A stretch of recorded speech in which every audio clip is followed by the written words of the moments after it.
आज हमारा पाठ है पदार्थों का पृथक्करण। पृथक्करण मतलब पदार्थों को पृथक करना, पदार्थों को एक दूसरे से अलग करना। ये वर्ड हमारे लिए कोई नया नहीं है पृथक्करण करना, लेकिन हम रूटीन लाइफ में हम ये पृथक्करण वाली गतिविधियाँ रोज़ करते हैं।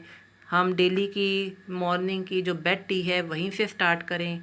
चाय हम बनाते हैं, रोज़ ही बनाते हैं, और चाय में से चाय पत्ती को पृथक भी हम रोज़ ही करते हैं। किससे? छलनी की मदद से।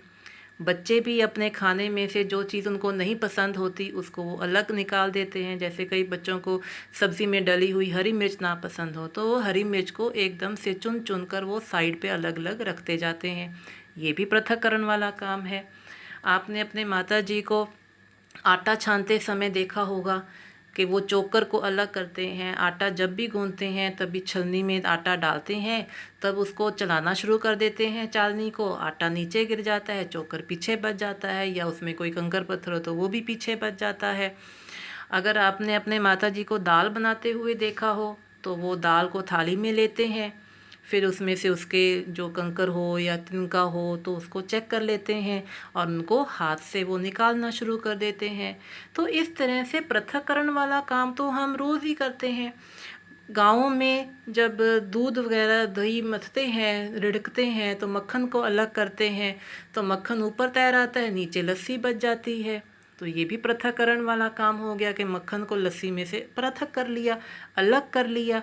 तो ये गतिविधियाँ तो हमारे डेली रूटीन लाइफ में होती ही हैं। अब पृथक करना तो हमने समझ लिया कि हम पृथक तो कर रहे हैं, लेकिन पृथक करने की सिर्फ क्या है, विधियाँ अलग अलग हैं। अब सबसे पहले जो अगर हम विधि देखें तो एक विधि आती है हमारी हस्तचयन विधि। हस्तचयन विधि, दाल बनाते समय आपने देखा होगा अपने माता जी को कि दाल को थाली में लेकर बैठते हैं और उसमें से कंकरों को या किसी दूसरी चीज़ को, या कोई चीज़ ना दाल में डालनी हो, डलने वाली नहीं हो, तो वो उसको क्या कर देते हैं, हाथ से उठाते हैं और नीचे गिरा देते हैं। इस चित्र में भी आप देख रहे हो कि यहाँ पे भी एक व्यक्ति बैठा है जिसके सामने अनाज की बोरी खुली पड़ी है। अब वो क्या कर रहा है, उस अनाज की बोरी में से थोड़ा थोड़ा अनाज ले रहा है, अपनी थाली में डाल रहा है, और जो अनाज में कंकर हैं, पत्थर हैं, या उसमें कोई तिनके भरे हैं, तो वो उन तिनकों को, पत्थरों को वो वहाँ से अलग कर रहा है और साफ़ दानों को वो अलग बनाता चला, अलग बोरी में डालता चला जाएगा।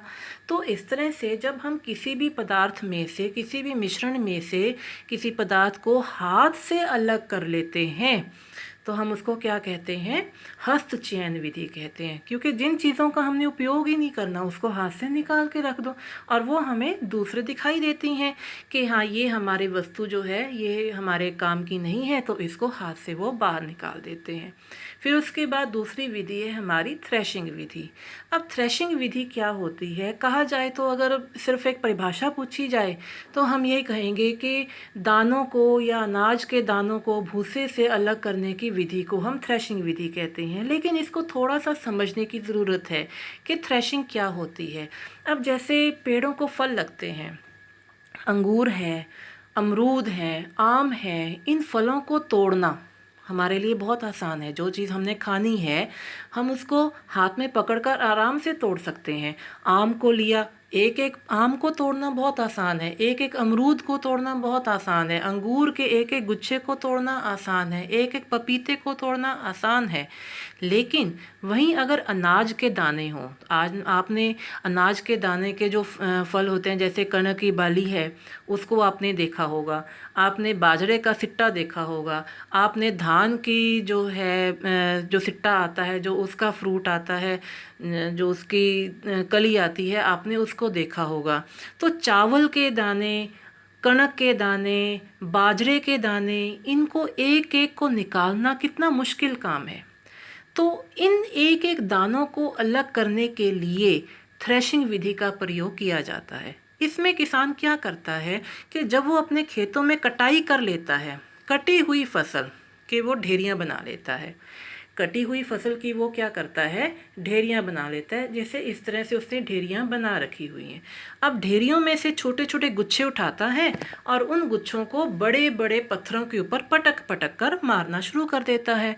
जब वो उनको उसके ऊपर पटक पटक कर मारता है पत्थर के ऊपर, तब जो डंडियाँ होती हैं उसमें से दाने अलग हो जाते हैं और पीछे डंडियाँ जो होती हैं वो बच जाती हैं। तो इसीलिए जो थ्रेशिंग विधि है उसको हम क्या कहते हैं, सूखे पौधे की डंडियों से अन्न कणों अथवा अनाज को पृथक करने के प्रक्रम को थ्रेशिंग कहते हैं। अब हमें समझ में आ गया कि थ्रेशिंग क्या होती है, कि एक एक दाने को अलग करना बहुत मुश्किल होता है। तो उन दानों को अलग करने के लिए हम क्या करते हैं, हम उसको बड़े बड़े पत्थर के ऊपर उन डंडियों को इकट्ठी एक एक गुच्छी लेकर उनको पटकते हैं, तो दाने उनमें से अलग हो जाते हैं। अब जो दानों का ढेर हमें मिला है, क्या आप ये कह सकते हो कि उसमें पूरे के पूरे दाने ही होंगे, उनमें कोई तिनका या कोई और हमें कोई अवांछित चीज़ या भूसे के कोई या कोई चोकर वगैरह हमें नहीं मिलेगा? मिलेगा, ज़रूर मिलेगा। वो जो ढेरी लगी है दानों की, वो हमारे पास प्योर दाने नहीं आए हैं। उन दानों में से कई भूसे के जो कण हैं, तिनके हैं, वो अभी उसमें मिक्स हैं। जो सूखी घास है वो उसमें मिक्स है। तो उनको अलग करने के लिए हम क्या करते हैं, हम उसको अलग करने के लिए निष्पावन विधि का प्रयोग करते हैं।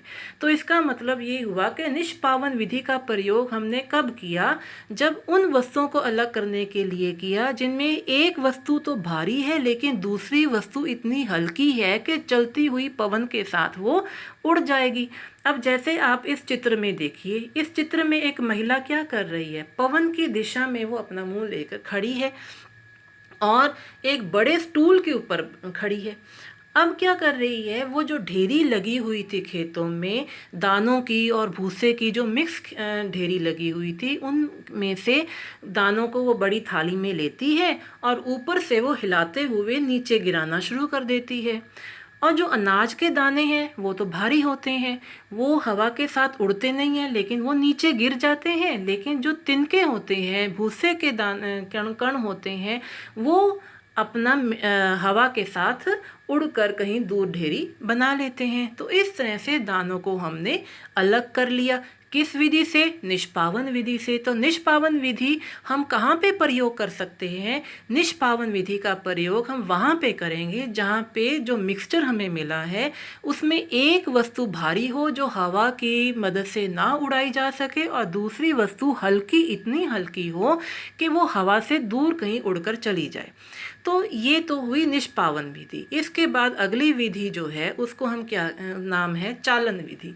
अब चालन विधि तो आपने रोज़ ही देखते हैं, हम अपने किचन में अपने माता जी को जब आटा छानते हैं तो उसके लिए वो क्या करते हैं, एक छालनी लेते हैं, उसमें आटा डालते हैं, फिर उसको परात के ऊपर हिलाना शुरू कर देते हैं, चालनी को चलाना शुरू कर देते हैं और आटा जो होता है वो परात में गिर जाता है। लेकिन जो आटे में मिक्स जो चोकर होता है या कोई अशुद्धि होती है वो छालनी के ऊपर रह जाती है।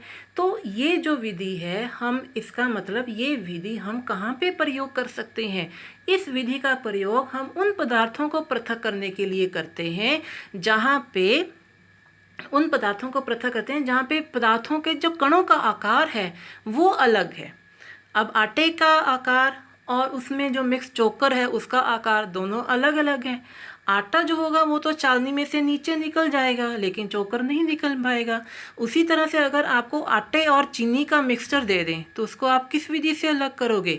इसी चालन विधि से अलग करेंगे। उसको चालनी में डालेंगे जो हमें मिक्सचर दिया हुआ है, फिर उसको चालनी को हिलाना शुरू कर देंगे, तो जो आटा होगा वो तो नीचे गिर जाएगा। लेकिन जो चीनी के कण हैं, क्योंकि चीनी के कणों का आकार आटे के आकार के मुकाबले काफ़ी बड़ा होता है और वो चालनी से नीचे निकल नहीं सकता, इसलिए चीनी जो होगी वो तो चालनी के ऊपर रह जाएगी और आटा जो होगा वो नीचे गिर जाएगा।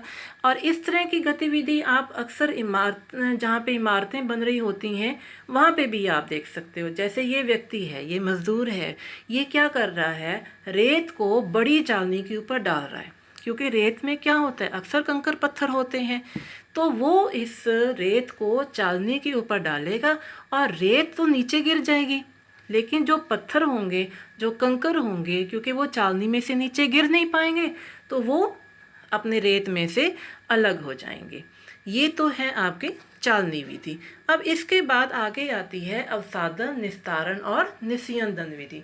अब इन चीज़ों को समझना ज़रूरी है कि अवसादन क्या होता है, निस्तारण क्या होता है और निस्यंदन क्या होता है। अवसादन विधि को समझने के लिए आप ज़रा सोचो, जब आपके माता जी दाल बनाते हैं, पहले तो वो हस्त चयन विधि के द्वारा दाल में जो मिले हुए कंकड़ पत्थर होते हैं उनको वो साइड पे निकालते हैं। फिर उसके बाद वो दाल को पानी में धोते हैं। क्यों? क्योंकि दाल के ऊपर धूल मिट्टी के कण जमे होते हैं और उनको अलग करने के लिए हमें दाल को धोना पड़ेगा। बर्तन में वो दाल डालते हैं और फिर उसमें वो पानी डालते हैं।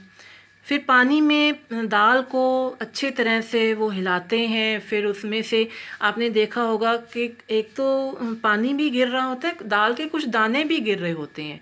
और जब आप अपने माता जी से पूछते हो कि दाल के दाने क्यों गिरा रहे हो, तो आपके माता जी क्या कहते हैं कि ये दाल के दाने जो हैं ये ख़राब हैं, ये बीमार दाने हैं, हेल्दी दाने जो होते हैं वो नीचे बैठ जाते हैं। तो इस विधि को हम क्या कहते हैं? अवसादन विधि। और बिना नीचे वाली बैठी हुई दाल को बिना हिलाए डुलाए पानी को ऊपर से निकाल देना, इसको हम क्या कहते हैं? निस्तारण विधि। और निस्यंदन, अब इसको थोड़ा सा निस्यंदन विधि भी है कि जब हम बिल्कुल भी पानी को अलग नहीं कर पाते हैं निस्तारण विधि से, क्योंकि पानी पीछे बच जाता है, तो उस बचे हुए पानी को भी छलनी की मदद से अलग कर देना, उसको हम क्या कहते हैं? निस्यंदन विधि। इस चीज़ को समझने के लिए हम एक गतिविधि भी करते हैं, ज़रा रुकिए। जैसे ये देखिए, ये मेरे पास ग्लास में वो वस्तु है जो पानी में डूब जाती है। अब इसमें मैं थोड़ा सा पानी मिलाऊंगी। यहाँ पे ये देखिए, ये मैंने पानी मिला दिया।